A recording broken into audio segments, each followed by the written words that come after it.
Hace 6 años, sobreviví a una emboscada de narcoterroristas en la selva de Putumayo, porque la Virgen María me agarró por los hombros y me hizo girar hacia la izquierda exactamente 3 segundos antes de que las balas pasaran por donde había estado mi cabeza. Y desde ese día mi vida cambió tan radicalmente que a veces me cuesta creer que soy la misma persona que era antes de sentir esas manos divinas protegiéndome en medio del infierno. Me llamo Capitán José María Herrera. Tengo 35 años, llevo 15 años en la Policía Nacional de Colombia, y aunque he visto cosas en esta profesión que podrían quebrar la fe de cualquier hombre, fue precisamente en el momento más peligroso de mi carrera cuando descubrí que hay fuerzas protectoras que van mucho más allá de cualquier chaleco antibalas o entrenamiento táctico. Nunca fui de los que hablaba mucho de religión o de milagros. Vengo de una familia católica tradicional de Boyacá, criado por padres trabajadores que me enseñaron valores sólidos y respeto por Dios, pero mi fe era más bien práctica, de ir a misa los domingos importantes y persignarme antes de las operaciones peligrosas. Mi trabajo en el escuadrón antinarcóticos me había llevado por toda la geografía nacional, enfrentando las organizaciones más violentas del país, y había aprendido a confiar más en mi entrenamiento, en mis compañeros y en mi instinto policial que en oraciones o novenas. Estaba casado desde hacía 8 años con Carolina, una enfermera del hospital militar, y teníamos 2 hijos, Alejandro de 6 años y María José de 4. Era una familia normal, estable, donde yo era el papá que llegaba cansado pero trataba de estar presente para los juegos de fútbol de Alejandro y las obras de teatro del jardín de María José. Carolina sabía los riesgos de mi profesión, pero habíamos encontrado un equilibrio donde podíamos vivir normalmente sin estar pensando constantemente en los peligros. Mi especialidad en el escuadrón era la inteligencia táctica y las operaciones encubiertas en zonas controladas por grupos narcoterroristas. Era trabajo de alto riesgo, pero me gustaba porque sentía que estaba haciendo una diferencia real en la lucha contra el narcotráfico que tanto daño le hace a nuestro país. Había participado en decenas de operaciones exitosas, había ayudado a desmantelar varias redes de traficantes y tenía una reputación sólida entre mis superiores y compañeros. En marzo de 2018, recibimos inteligencia sobre una operación grande que estaba planeando el Frente 48 de las disidencias de las FARC en colaboración con carteles mexicanos. Según nuestras fuentes, estaban preparando el transporte de 5 toneladas de cocaína desde laboratorios clandestinos en Putumayo hacia la costa pacífica para envío internacional. Era una operación que podía desestabilizar significativamente sus finanzas y su capacidad operativa. Mi comandante, el mayor González, me asignó liderar un equipo de reconocimiento para localizar exactamente los laboratorios y establecer las rutas que estaban usando. Era una misión de inteligencia pura: entrar, observar, documentar y salir sin ser detectados. Nada de enfrentamientos directos, nada de arrestos, solo recolección de información para una operación más grande que se ejecutaría semanas después. El equipo que me asignaron era de 5 hombres, todos veteranos con experiencia en selva. El sargento Ramírez, especialista en comunicaciones; el cabo Martínez, experto en supervivencia; el agente López, tirador de precisión; y el agente Vargas, experto en explosivos. Eran hombres en los que confiaba completamente, con los que había trabajado antes en operaciones similares. Salimos de la base en San José del Guaviare, el lunes 12 de marzo de 2018, en 2 vehículos civiles que nos llevaron hasta un punto de infiltración cerca del río Putumayo. Desde ahí, continuamos a pie durante 2 días por trochas de selva, cargando equipos de comunicación, cámaras de largo alcance, provisiones para una semana y armamento defensivo estándar. Los primeros 3 días de la misión transcurrieron normalmente. Localizamos 2 de los laboratorios que buscábamos, documentamos las rutas de acceso, identificamos los sistemas de seguridad que tenían y recolectamos información valiosa sobre los horarios de movimiento de personal y cargamentos. Todo indicaba que íbamos a poder completar la misión sin problemas y regresar con inteligencia suficiente para una operación exitosa. El miércoles 14 de marzo era nuestro cuarto día en terreno. Habíamos establecido un punto de observación en una loma que nos daba vista al valle donde estaba el laboratorio principal que queríamos documentar. Era un complejo grande, con varias estructuras, laboratorios químicos, bodegas de almacenamiento y una pista clandestina para avionetas. Eran las 2:30 de la tarde y estábamos terminando de documentar los últimos detalles que necesitábamos cuando el sargento Ramírez, que estaba monitoreando las comunicaciones enemigas, me hizo señas urgentes. Había interceptado radio chatter que indicaba que nuestra presencia había sido detectada y que estaban enviando equipos de búsqueda para localizarnos. «Mi capitán», me susurró Ramírez, «están hablando de 5 policías infiltrados en el sector norte. Saben que estamos aquí y ya desplegaron 3 equipos para acercarnos». Era la situación que todo oficial de inteligencia teme, quedar expuesto en territorio enemigo, con fuerzas superiores convergiendo hacia tu posición y con rutas de escape limitadas. Inmediatamente activé el protocolo de extracción de emergencia y empezamos a movernos hacia nuestro punto de extracción alternativo, que estaba a aproximadamente 8 kilómetros hacia el este. Pero ya era demasiado tarde. No habíamos avanzado ni 2 kilómetros cuando López, que iba de punto, detectó movimiento hostil en nuestro flanco derecho. Grupos armados se estaban posicionando para interceptarnos en la ruta de escape que habíamos planeado. Teníamos que improvisar una ruta completamente diferente, por terreno que no habíamos reconocido previamente. Decidí que nos moviéramos hacia el suroeste, por una zona de selva densa que era más difícil de transitar, pero que nos daría mejor cobertura. Era una decisión arriesgada, porque nos alejaba de nuestros puntos de extracción planificados, pero era nuestra mejor opción para evitar el contacto directo con fuerzas superiores. Durante las siguientes 4 horas, nos movimos por la selva tratando de evadir a los grupos que nos estaban rastreando. Podíamos escuchar sus comunicaciones por radio, podíamos ver ocasionalmente el movimiento de sus equipos a distancia, y sabíamos que el círculo se estaba cerrando gradualmente alrededor nuestro. Al anochecer, estábamos en una situación crítica. Habíamos llegado a una zona de quebradas profundas que limitaba nuestras opciones de movimiento, y la inteligencia que interceptábamos indicaba que tenían equipos posicionados en todas las rutas obvias de escape. Además, nuestras provisiones se estaban agotando y sabíamos que no podríamos mantenernos eludiendo perseguidores indefinidamente. Fue esa noche, acampados en un pequeño claro rodeado de vegetación densa, cuando tomé una decisión que normalmente no habría tomado. Recé. No una oración rápida o un persignarse rutinario, sino una oración real, profunda, desesperada. Mientras mis hombres descansaban en turnos, yo me alejé unos metros del campamento y le hablé a Dios como no lo había hecho desde que era niño. «Señor», le dije en silencio, «no te pido que me salves solo a mí, sino que protejas a estos hombres buenos que tienen familias esperándolos en casa. Si hay que sacrificar a alguien para que ellos salgan con vida, que sea yo. Pero si puedes, si es tu voluntad, ayúdanos a todos a regresar seguros». También recé específicamente a la Virgen María, recordando las oraciones que mi madre me había enseñado cuando era pequeño. «Virgencita», le pedí, «tú que eres madre, tú que entiendes el dolor de las familias que esperan, protégenos como proteges a todos tus hijos». El jueves 15 de marzo amaneció con una niebla densa que nos daba cobertura, pero que también hacía más difícil orientarnos. Después de analizar todas nuestras opciones, decidí que intentaríamos atravesar un sector particularmente peligroso, donde sabíamos que había al menos un equipo hostil, pero que si lográbamos pasarlo, tendríamos acceso a una ruta hacia el río, donde podríamos ser extraídos.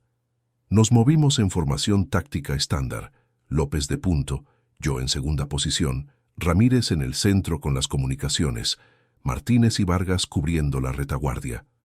Habíamos avanzado aproximadamente 3 kilómetros cuando López levantó la mano indicando contacto visual con hostiles adelante.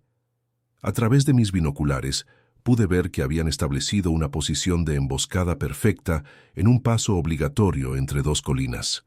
Era un cuello de botella natural donde cualquier fuerza que tratara de pasar quedaría completamente expuesta al fuego cruzado.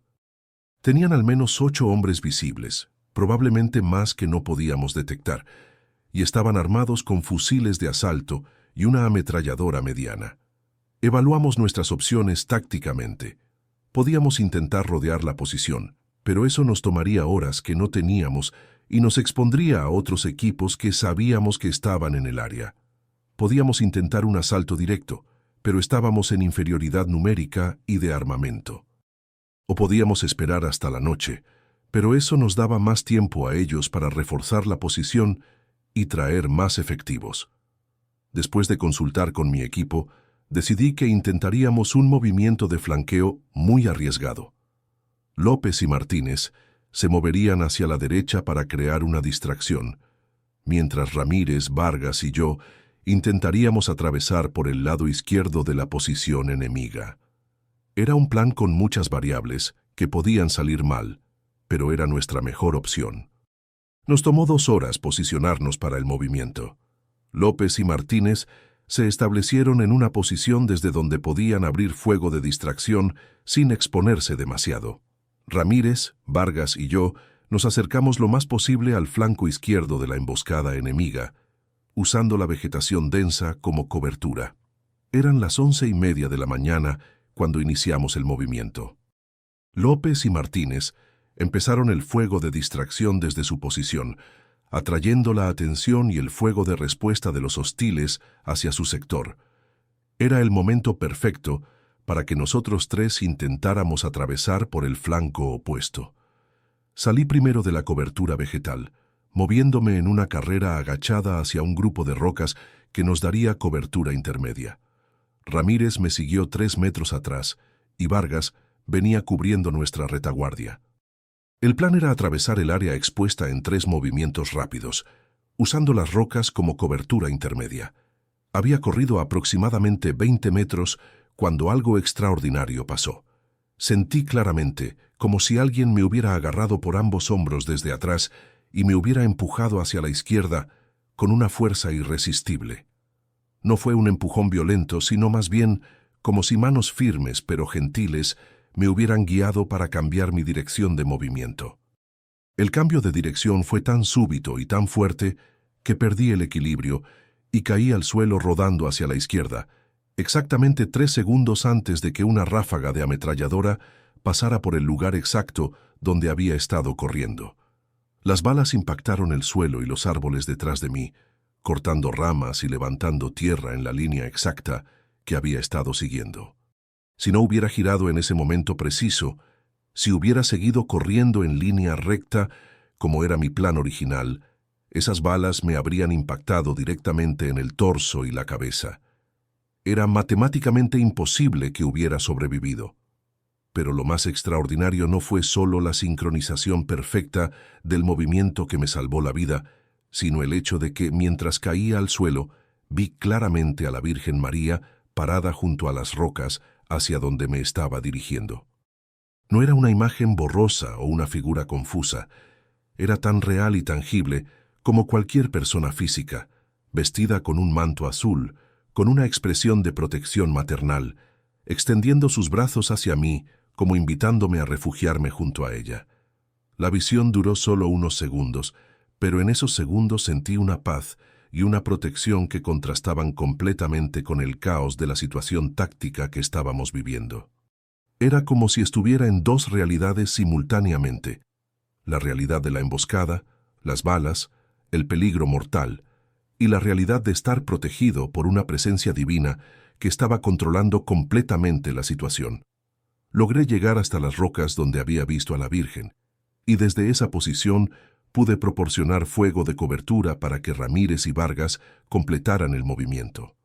Durante los siguientes 20 minutos, mantuvimos un combate intenso con los hostiles, hasta que López y Martínez pudieron flanquearlos desde su posición y obligarlos a retirarse.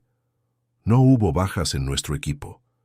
Los 5 salimos del combate ilesos, algo que estadísticamente era muy improbable considerando la intensidad del fuego que habíamos recibido. Logramos llegar al punto de extracción donde nos esperaba el helicóptero de apoyo y regresamos a la base esa misma tarde. Durante el vuelo de regreso, no le conté a nadie sobre lo que había visto o sobre la sensación de haber sido empujado hacia la izquierda por manos invisibles. Era algo demasiado personal, demasiado extraordinario, y sabía que mis compañeros, que son hombres prácticos entrenados para confiar en hechos tangibles, no sabrían cómo procesarlo. Pero cuando llegué a casa esa noche y abracé a Carolina y a mis hijos, supe que algo fundamental había cambiado en mí. No era solo el alivio de haber sobrevivido una situación peligrosa, sino la certeza absoluta de que había sido protegido de una manera que iba más allá de cualquier explicación militar o táctica.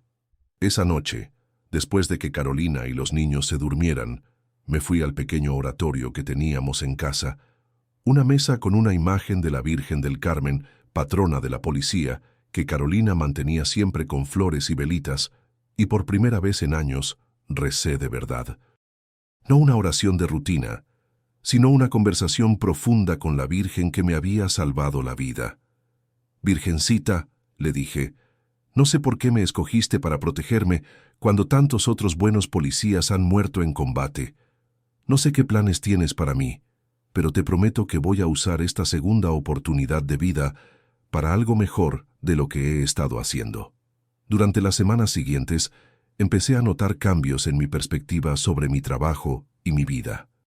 Seguía siendo el mismo policía profesional y comprometido, pero ahora tenía una dimensión de protección espiritual que antes no había reconocido.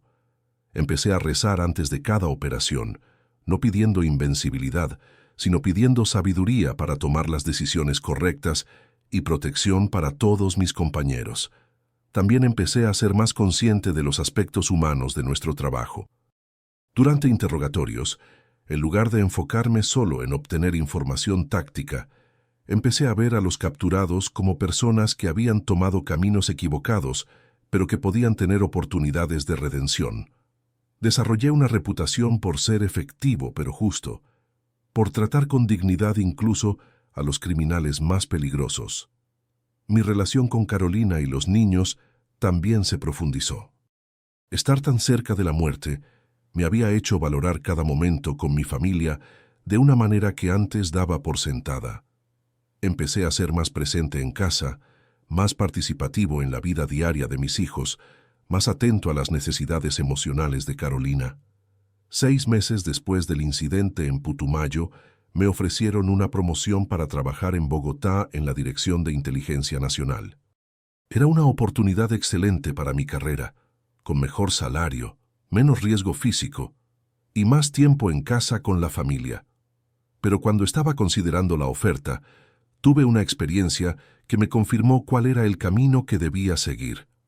Una noche, mientras rezaba en el oratorio de casa, sentí nuevamente la presencia de la Virgen, no como una aparición visual, sino como una certeza profunda en mi corazón. El mensaje que recibí era claro. Mi misión no era alejarme de las operaciones de campo, sino usar mi experiencia y mi protección especial para entrenar y proteger a otros policías jóvenes que estaban empezando en el trabajo antinarcóticos. Rechacé la promoción a Bogotá y en lugar de eso solicité ser asignado como instructor en la Escuela de Cadetes de Policía.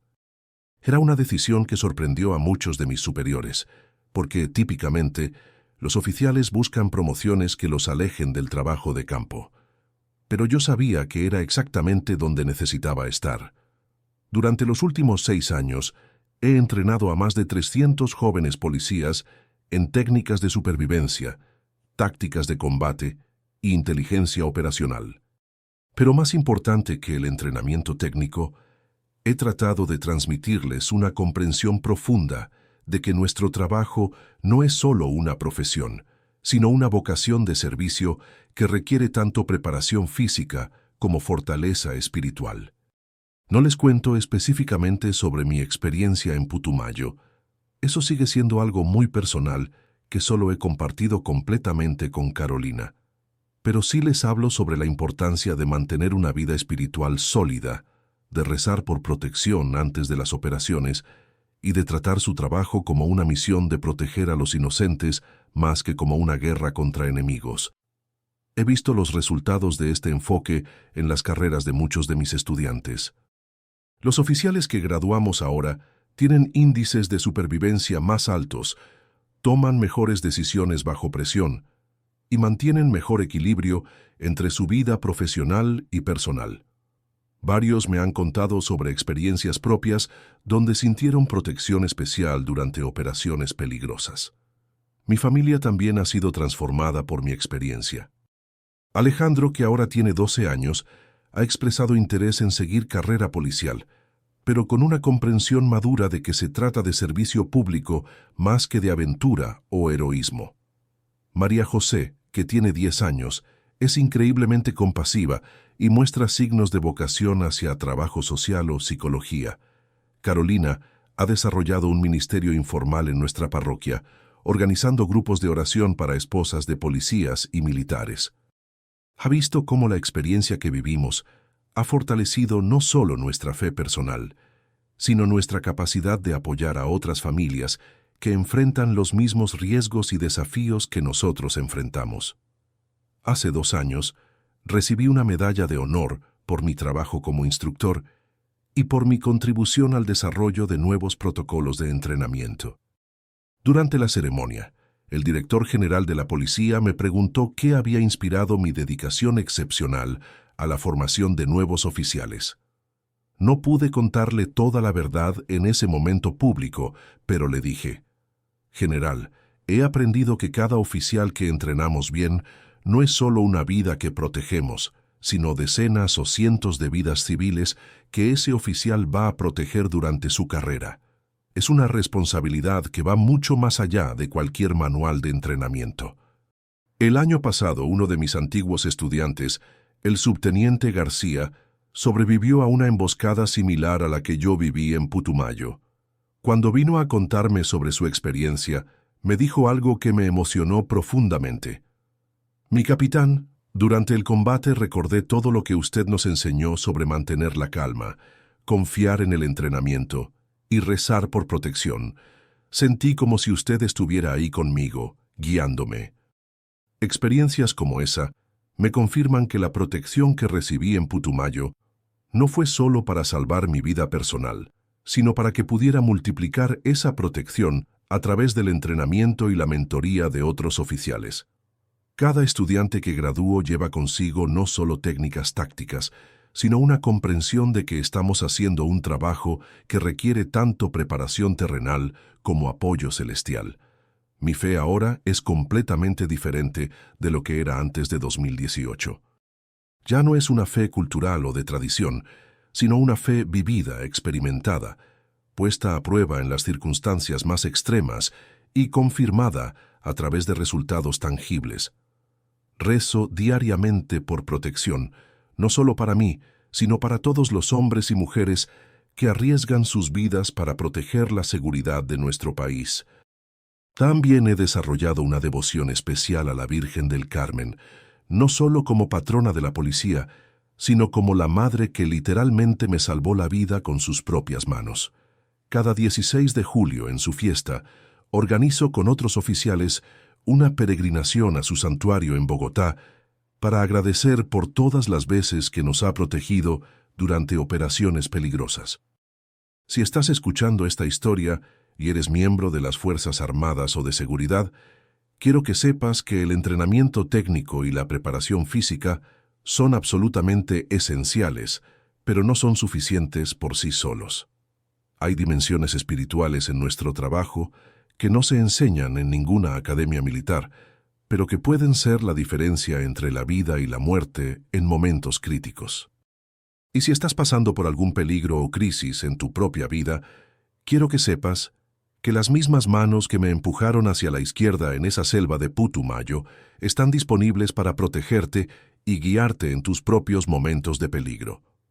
La Virgen María no es solo una figura histórica o una imagen en las iglesias, sino una madre viva que sigue cuidando a sus hijos cuando más la necesitan. Sobreviví a una emboscada porque la Virgen me hizo girar justo a tiempo, pero lo más importante no fue sobrevivir, sino entender que esa supervivencia venía con una responsabilidad, usar mi experiencia para proteger y formar a otros, para multiplicar esa protección divina a través del servicio dedicado a los que vienen detrás de mí. Cada día que me levanto para ir a entrenar nuevos oficiales, cada vez que veo a uno de mis estudiantes graduarse y comenzar su carrera, cada ocasión en que escucho que alguien que entrené ha tomado una buena decisión bajo presión, sé que estoy cumpliendo el propósito para el cual fui salvado en esa selva. Esta es mi historia, pero también es una invitación para que reconozcas las maneras en que tú también has sido protegido, guiado y llamado a usar tus experiencias para el servicio de otros. Los milagros no terminan cuando termina el peligro inmediato, empiezan cuando empezamos a vivir de acuerdo con la gratitud y la responsabilidad que vienen de haber sido salvados para algo más grande que nosotros mismos.